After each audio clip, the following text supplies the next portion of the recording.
सबसे पहले बात करते हैं चार्ल्स लॉ की। इसके पहले हम लोगों ने बच्चों ने बात किया बॉयल्स लॉ की। अब बात करते हैं चार्ल्स लॉ में। चार्ल्स लॉ में क्या होता है, कैसे करते हैं, कब एप्लीकेबल होता है, और इसमें इस प्रोसेस को हम लोग क्या बोलते हैं जब हमारा जो है प्रेशर कांस्टेंट होता है। ये सारी बातें, इक्वेशन क्या होती है, ग्राफ क्या होता है, ये सारी बातें अपन लोग करने वाले इधर। चलिए देखते हैं। ओके, तो चार्ल्स लॉ की हम लोग बात करने वाले हैं। और चार्ल्स लॉ की अगर हम लोग बात करते हैं, ठीक है, चार्ल्स लॉ की, तो चार्ल्स लॉ की अगर हम लोग बात करते हैं तो हम लोग देखिए क्या कर सकते हैं। अगर हम लोग चार्ल्स लॉ की बात करते हैं तो सबसे पहले तो एक बात अपने को याद करना है या समझना है, वो ये कि जब हम चार्ल्स लॉ की बात करेंगे, चाहे वो बॉयल्स लॉ हो, चाहे वो चार्ल्स लॉ हो, चाहे गेल-लुशक लॉ हो, ये सारे लॉ तभी एप्लीकेबल होंगे जब हमारी गैस क्या होगी, आइडियल गैस होगी। अगर आइडियल गैस नहीं होती है तो ये एप्लीकेबल नहीं होगा। तो सबसे पहली शर्त है चार्ल्स लॉ की कि यह किसके लिए एप्लीकेबल है भाई, ये आइडियल गैस के लिए, आइडियल गैस के लिए। दूसरी बात यह है कि फिक्स क्वांटिटी होनी चाहिए। क्वांटिटी कैसी होनी चाहिए, फिक्स होनी चाहिए। ऐसा नहीं है कि उसकी क्वांटिटी बदल रही है तो उसके लिए आप लगा लेंगे चार्ल्स लॉ, जी नहीं। अगर उसकी क्वांटिटी फिक्स है तभी आप चार्ल्स लॉ लगा सकते हैं, अदरवाइज आप चार्ल्स लॉ नहीं लगा पाएंगे। क्या मेरी बात समझ पा रहे हैं? चार्ल्स लॉ तभी लगेगा जब आइडियल गैस हो, उसकी क्वांटिटी फिक्स हो। और देखिए भाई, तीसरी जो बात है वो है यहाँ पे प्रेशर जो होता है वो कांस्टेंट होता है, यानी इसको आप याद कर सकते हैं प्रिंस चार्ल्स। ओके, इसको आप ऐसे याद कर सकते हैं प्रिंस चार्ल्स, यानी प्रेशर कांस्टेंट है चार्ल्स लॉ में, राइट। तो अब हम लोग क्या ले सकते हैं, प्रेशर कांस्टेंट है। अच्छा, चौथी जो बात है, जब प्रेशर कांस्टेंट होता है तो उस प्रोसेस को हम लोग क्या बोलते हैं, जो प्रोसेस होता है उस प्रोसेस को हम लोग क्या बोलते हैं, उस प्रोसेस को बोलते हैं बच्चों आइसोबारिक प्रोसेस। कौन सा प्रोसेस, आइसोबारिक। मैं इधर नीचे लिख देता हूं, इस प्रोसेस को हम लोग बोलते हैं क्या, आइसोबारिक प्रोसेस बोलते हैं, ठीक है। इस प्रोसेस को मैं नीचे लिख देता हूं। इस प्रोसेस को हम लोग बोलते हैं, जब कांस्टेंट होता है तो इस प्रोसेस को हम लोग बोलते हैं, जो प्रोसेस होता है उस प्रोसेस को हम बोलते हैं क्या, isobaric process, isobaric process, isobaric process, ठीक है। इस प्रोसेस को हम लोग क्या बोलते हैं, आइसोबारिक प्रोसेस बोलते हैं, राइट। अब देखते हैं, हमने कहा कि जो चार्ल्स लॉ है उसमें आइडियल गैस होनी चाहिए, फिक्स क्वांटिटी होनी चाहिए, पी कांस्टेंट होना चाहिए। अगर पी कांस्टेंट होता है तो उसको हम लोग बोलेंगे आइसोबारिक प्रोसेस। तो क्या होगा जरा देखते हैं।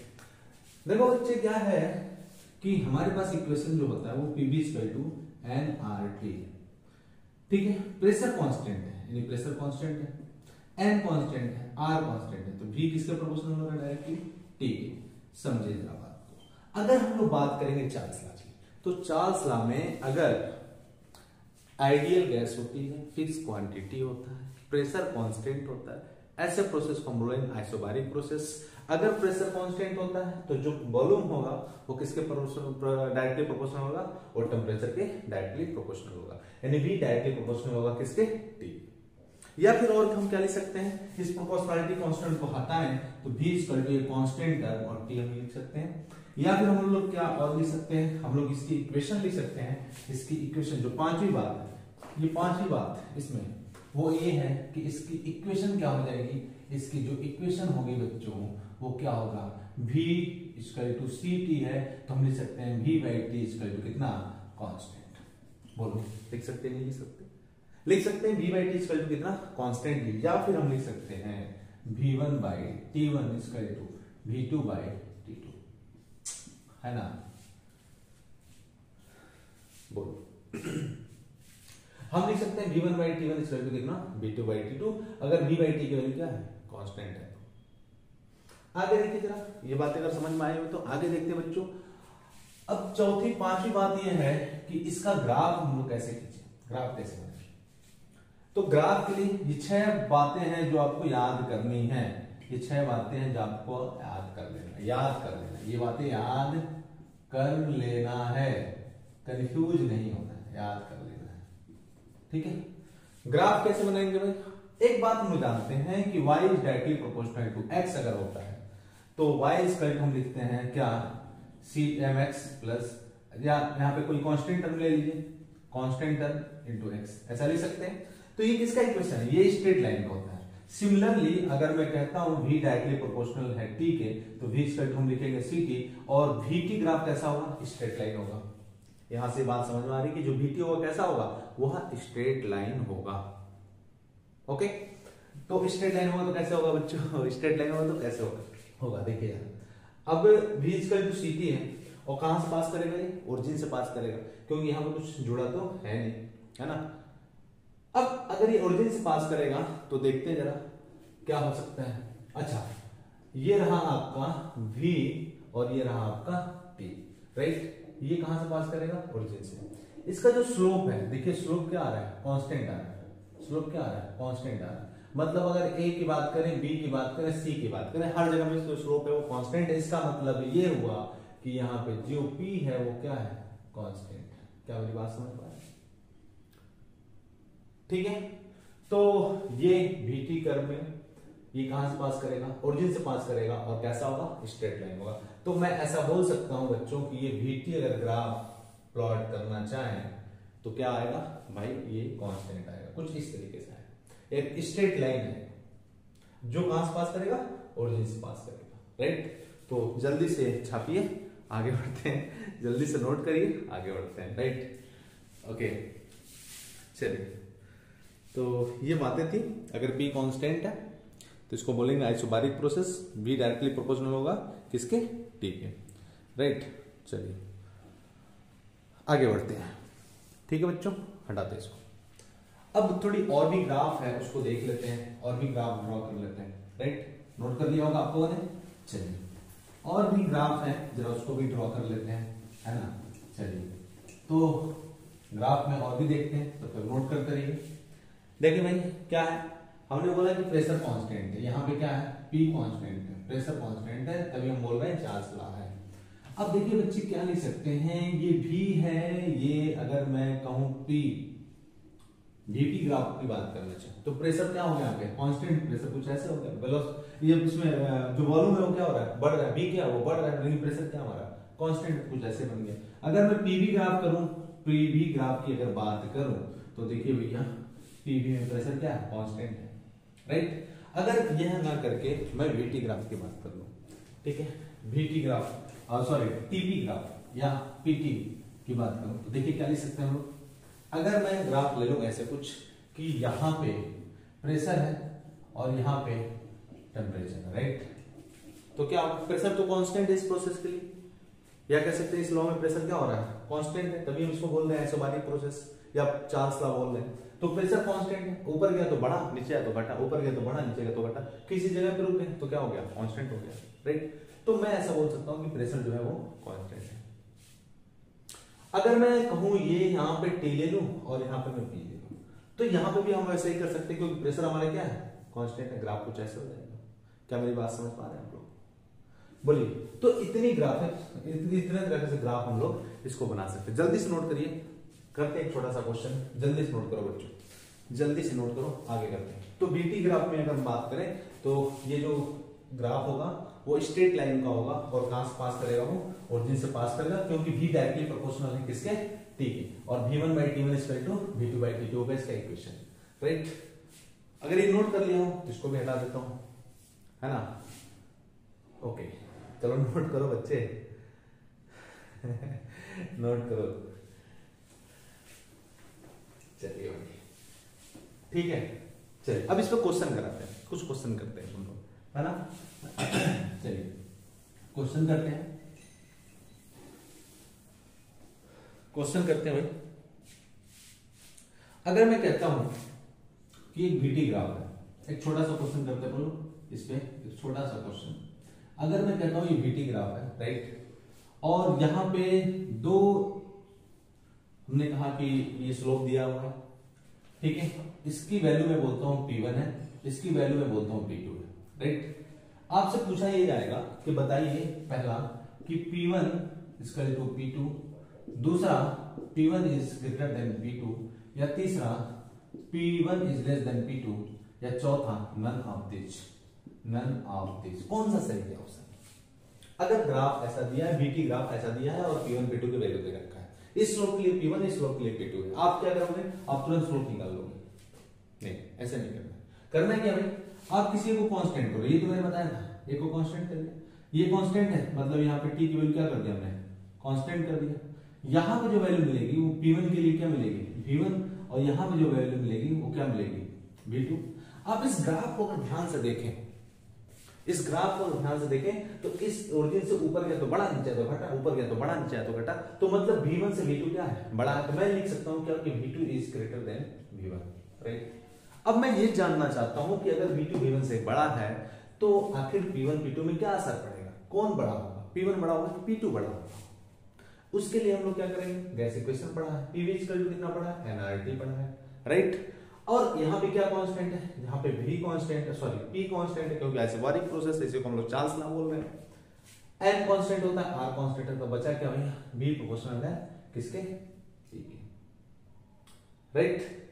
चलो भैया, अब हमसे पूछा गया किसके बारे में, हमसे पूछा ये गया है कि, अच्छा एक मिनट, हमसे पूछा गया है P और V में रिलेशन, V2 बढ़ रहा है तो बताइए रिलेशन क्या होगा। तो भैया ये करेंगे तो हमें मिलेगा क्या, नहीं VT का रिलेशन मिल जाएगा। तो हमें क्या करना पड़ेगा, हमें करना ये पड़ेगा, देखने का PV इक्वल टू क्या लिखेंगे, PV इक्वल टू nRT। अब n constant, R constant, T constant, खत्म। तो बचा क्या, P और V में देखना है ना, तो PV तो हम लिख सकते हैं P inversely proportional to V। इसका मतलब क्या हुआ कि अगर P बढ़ा तो V घटेगा, या P घटा तो V बढ़ेगा, यही तो देखें ध्यान से, ये तो बोलेंगे। अब यहाँ पे V2 बढ़ रहा है V1 से, तो मैं क्या बोल सकता हूँ, मैं लिखूंगा अगर P बढ़ा तो V घटाएगा, और V बढ़ा तो P घटेगा, P बढ़ा तो V घटा, और V घटा तो V बढ़ा। तो P और V में एक दूसरे से इनवर्सली रिलेशन है।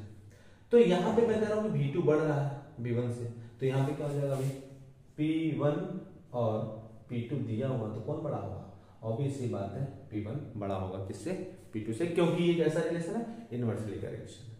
तो मैं ऐसा बोल सकता हूं कि P1 is greater than P2। जरा ध्यान से आप एक बार देखिए और बताइए क्या होगा, है ना। बोलिए, जल्दी से बोलिए भाई, फटाफट, और जल्दी से नोट करिए, जल्दी से नोट करिए बच्चों। तो हम लोग क्या देख पाए, हम लोगों ने देखा कि P1 is greater than P2 होगा, क्यों, क्योंकि इनवर्सली रिलेशन है, P एक दूसरे से इनवर्सली प्रोपोर्शनल है।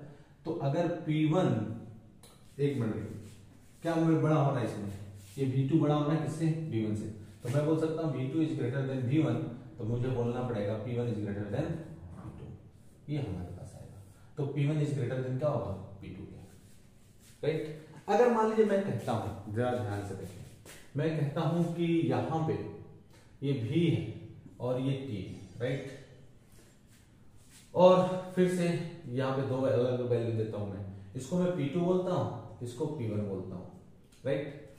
तो फिर से इस पे किसी एक को कांस्टेंट कराओ, टेम्परेचर को हमने कांस्टेंट करा दिया, ये जो वैल्यू मिलेगा ये P2 को कट करा तो ये V2 होगा, ये P1 को कट करा तो ये V1 होगा, राइट। अब ग्राफ से देखें तो क्या बोलेंगे, V1 बड़ा है V2 से, क्योंकि ऊपर गया तो बड़ा, नीचे तो घटा, तो V1 इस ग्राफ से आप क्या बोल सकते हैं, V1 is greater then V2। और हम लोगों ने क्या देखा है, P और V में कैसा रिलेशन आ रहा है, इनवर्सली का, तो V बढ़ा तो P घटा, और P बढ़ा तो V घटा।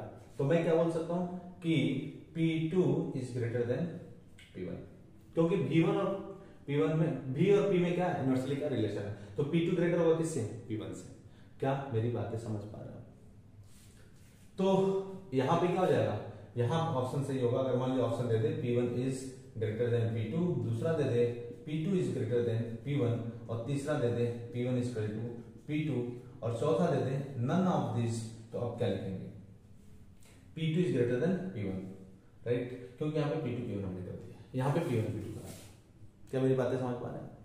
जल्दी से करिए, फटाफट आगे बढ़ते हैं, जल्दी से फटाफट नोट करिए, और फिर हम लोग आगे बढ़ते हैं, एक आध क्वेश्चन और करते हैं, और यहाँ पे वर्क डन भी निकालना सीखेंगे कि इस प्रोसेस में हम लोग वर्क डन कैसे निकालते हैं, राइट। तो जल्दी से नोट करो बच्चों, है ना, जल्दी से नोट करो,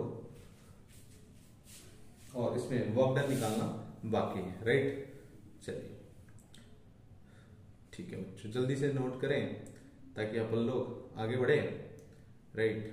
चलिए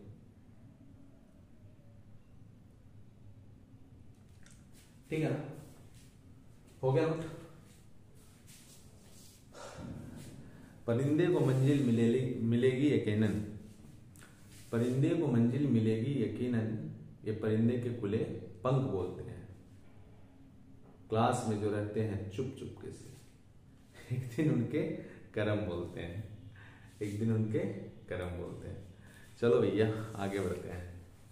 देखो हटाओ, ठीक है भाई, देखिए जरा, और वर्क डन निकालना है। तो आइसोबारिक प्रोसेस के लिए हम लोग वर्क डन भी देख लें कि वर्क डन क्या होता है। आइसोबारिक प्रोसेस के लिए कैसे निकालते हैं वर्क डन। हम लोगों ने देखा कि चाहे जो भी प्रोसेस हो, उन सभी प्रोसेस के लिए जो वर्क डन का फार्मूला होता है dW=P/dV, और उसको इंटीग्रेट कर देते हैं V1 से लेकर के V2 तक, है ना। चलिए भाई, इसके लिए वर्क डन भी निकालने इस प्रोसेस में। हम इस प्रोसेस को क्या बोलते हैं, आइसोबारिक प्रोसेस। इस प्रोसेस को क्या बोलते हैं, आइसोबारिक प्रोसेस बोलते हैं, आइसोबारिक प्रोसेस बोलते हैं, ठीक है। या इसको लॉ को क्या बोलते हैं, इस लॉ को क्या बोलते हैं, Charles law, Charles law, right. अब इसमें हम कह रहे हैं कि वर्क डन बताइए कितना होगा, वर्क डन निकालना चाहते हैं, वर्क डन। तो हमने आपको एक बात बताई कि चाहे जो भी प्रोसेस हो, हर प्रोसेस के लिए अगर वर्क डन निकालना है तो हम लोगों ने फार्मूला पढ़ा है W=P/dV, और कहां तक, V1 से लेकर के V2 तक, ठीक है। रखिए जरा यहाँ पे, वॉल्यूम तो चेंज हो रहा है, V1 से लेकर के V2, तो क्या लिखेंगे, W= और प्रेशर क्या हमारा कांस्टेंट है, और कांस्टेंट टर्म को बाहर रख दिया, यहाँ पे dV रख दिया, V1 से लेकर के V2 रख दिया। इंटीग्रेट करिए, क्या आएगा, P, यहाँ पे क्या आएगा बच्चों, V आएगा, और कहां से लेकर के V1 से लेकर के V2 तक। जरा देखिए, अगर बच्चों देखो समझेगा, इंटीग्रेशन में अगर यहाँ पे dx होता है तो x आता है, dw होता है तो w आता है, अगर dv है तो क्या आएगा, v आएगा। सिंपल सी बात है कि नहीं, इतनी बातें तो आपको पता ही होगा, है ना। चलिए, तो यहाँ पे ये अपर लिमिट है और ये लोअर लिमिट रखा जाए तो w की वैल्यू कितनी आ जाएगी, W आ जाएगा, बोलिए जरा, p और कितना, V2 माइनस V1, या हम इसको बोल सकते हैं P × del V, राइट। तो ये वर्क डन का फार्मूला है, किसके लिए, आइसोबारिक प्रोसेस में, और आइसोबारिक प्रोसेस के साथ साथ किसके लिए, चार्ल्स लॉ के। तो ये इतनी बातें थी चार्ल्स लॉ के लिए। उसका ग्राफ देख लीजिए हम लोगों ने, उसका इक्वेशन देख लिया, है ना, उसके वर्क डन देख लिया, उस प्रोसेस को क्या बोलते हैं ये देख लिया, ये सारी बातें हम लोगों ने देख ली। और एक बात और तय है कि ये सारे लॉ जो मैं बता रहा हूँ, चाहे बॉयल्स लॉ हुआ, चाहे चार्ल्स लॉ हुआ, ये सारे, चाहे गेल-लुसक लॉ हुआ, ये आइडियल गैस के लिए एप्लीकेबल है। आइडियल गैस रहेगा तो ही एप्लीकेबल होगा, अदरवाइज एप्लीकेबल नहीं होगा। दूसरी बात हमने कहा कि इसकी क्वांटिटी क्या होनी चाहिए, फिक्स होनी चाहिए। तीसरी बात हमने क्या कहा कि अगर बच्चों यहाँ पे प्रेशर कांस्टेंट होगा तो ही लगेगा, अदरवाइज नहीं लगेगा। अगर उसकी आइडियल गैस नहीं है तो नहीं लग सकता, अगर उसकी क्वांटिटी फिक्स नहीं है तो भी नहीं लग सकता, है ना। तो उसकी क्वांटिटी क्या होनी पड़ेगी, फिक्स होनी पड़ेगी। गैस को आइडियल गैस होना पड़ेगा और प्रेशर को कांस्टेंट होना पड़ेगा, और इस प्रोसेस को अपन लोग बोलते हैं आइसोबारिक प्रोसेस, ठीक है। और इसको याद करने का तरीका प्रिंस चार्ल्स है, यानी प्रेशर चार्ल्स लॉ में क्या है, कांस्टेंट है, राइट। तो अगर ऐसा होता है तो भी डायरेक्टली प्रोपोर्शनल होगा किसके, टी के। और डायरेक्टली प्रोपोर्शनल तो इक्वेशन कैसा आएगा, स्ट्रेट लाइन का। ग्राफ कैसा आएगा, स्ट्रेट लाइन का, जहां पे हर जगह पे पॉइंट पे प्रेशर क्या होगा, कांस्टेंट होगा, राइट। तो ये बातें, और वर्क डन क्या होगा, P × del V। तो जल्दी से नोट करिए, आगे बढ़ते हैं। नोट करो, जल्दी से नोट करिए, आगे बढ़ते हैं, राइट।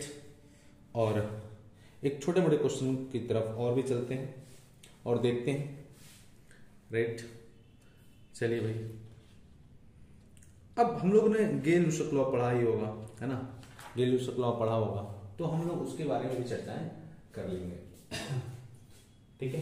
तो मेरे ख्याल से हम लोग आइसोबारिक प्रोसेस में वर्क डन निकालना सीख लिए। वर्क डन के साथ साथ हम लोगों ने उसका इक्वेशन भी निकालना सीख लिया। इसका इक्वेशन क्या था भाई, V directly proportional to T था, या V1/T1 इक्वल टू कितना, V2/T2, या हम इसको और भी लिख सकते हैं V1T2 equal to V2T1, right, ये भी लिख सकते हैं। और यहाँ पे क्या होगा, प्रेशर जो होगा वो क्या होगा, कांस्टेंट होगा। आपको याद क्या रखना, आपको याद रखना है PV इक्वल टू nRT, ठीक है। इसी को लगाना है, चाहे जिसके में रिलेशन पूछे, इसी से अपन लोग सारी वैल्यू कैलकुलेट कर लेंगे, राइट। तो चलिए नोट करिए फटाफट, आगे बढ़ते हैं। राइट। और बच्चों अभी तक आपने सब्सक्राइब नहीं किया है तो प्लीज सब्सक्राइब करो, शेयर करो और लाइक करो। और ऐसा नहीं है बिल्कुल भी तुम्हें लगता है कि मतलब आप किसी को भी लगता है कि हम सब्सक्राइब कर देंगे तो सर के खाते में करोड़ों रुपए आ जाएगा, ऐसा नहीं है बच्चे। ये एक पैशन होता है पढ़ाने का, इतनी मेहनत आदमी करता है, इसीलिए एक पैशन होता है पढ़ाने का, ठीक है, ताकि हम जो पढ़ा रहे हो बाकी बच्चों तक जाए। मुझे नहीं पता कि मैं जो पढ़ा रहा हूँ किसके लिए फायदेमंद हो सकता है किसी के लिए वरदान साबित हो जाए, हो सकता है किसी के लिए कोई वैल्यू ना रहे इसकी। तो आपके सब्सक्राइब करने से, आपके लाइक करने से चीजें और लोगों तक पहुंचती है। तो इसलिए मुझे लगता है कि जो भी टीचर मेहनत करता है, पढ़ाता है, उसको अगर आपको लगे सब्सक्राइब कर दें या शेयर कर दें या लोगों को बताएं तो इससे औरों की भी भला हो जाता है ना, और कर भला तो हो भला। ठीक है, चलो बच्चों, ठीक है, राइट, चलिए आगे बढ़ते हैं और नेक्स्ट लॉ पे चलते हैं, गेल-लुशक लॉ पे। ओके।